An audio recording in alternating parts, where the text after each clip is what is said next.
Stop blaming everybody else. The reason that you are not where you want to be, doing what you want to do, and living how you want to live is because of a series of choices, decisions, and mistakes that you made. So don't forget to name yourself. Don't omit the obvious, that you won't step outside of the boxes that you built on the belief that's where you belonged. You had the thoughts that paralyzed you. You said the words that criticized you, and you felt the ways that did the most damage. So just admit it, that you were wrong.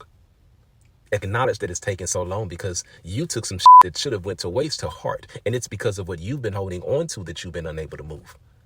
You let temporary situations and suffering turn into permanent routines and habits. You let what should have only been insignificant and for an instance become your identity and the impression that has been your impact.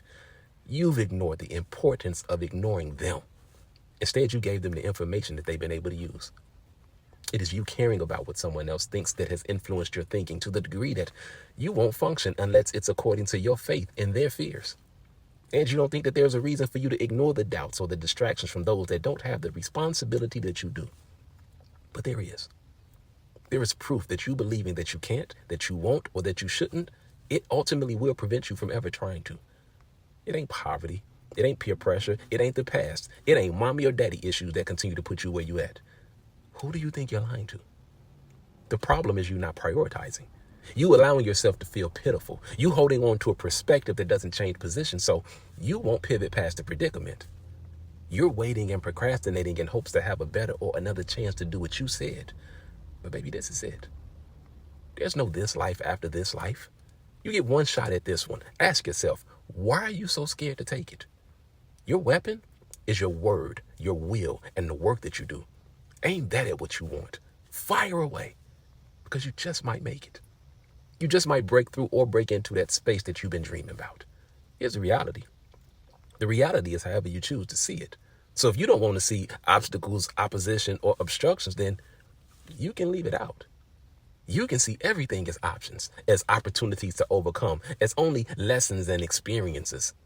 You're going to find out that life seems to be hard due to what you have listened to, what you have been led to believe, or what you have allowed. But eventually you're going to see that what is actual is not as improbable or impossible as the appearance of it is. So stop saying that you're so far behind and choose to claim being ready and prepared to maximize a moment, to excel, to produce, to succeed. Stop bowing to what happened before as if it has the ability to be the only thing about you. Break up with that mindset or that curse or that bind or that bottom level thinking and choose to believe. Believe that you have every right to be right about you, every responsibility to prove that you are who you are, and every reason to show that you can do it. What they say, what they hear, what they think, it only matters if you make it matter. The only thing that should be said, heard, or thought about you is that you were serious and that you knew it. You knew that you were capable even when they said that you can't do it. You only failed because you fell for the idea and the lie that it was all over. And it took you this long because you worried, because you wouldn't, and because you waited. But none of that matters when you decide to just do it, when you get to doing it, and when you get it done. And they will only be able to say that what you said and did was right because you made it. But you got to stop blaming everybody else. The only reason that you are not where you want to be, doing what you want to do, living how you want to live, is probably because of a series of choices, decisions, and mistakes that you made. So if you have a list of reasons why it ain't happened yet, start at the top and don't forget to name yourself.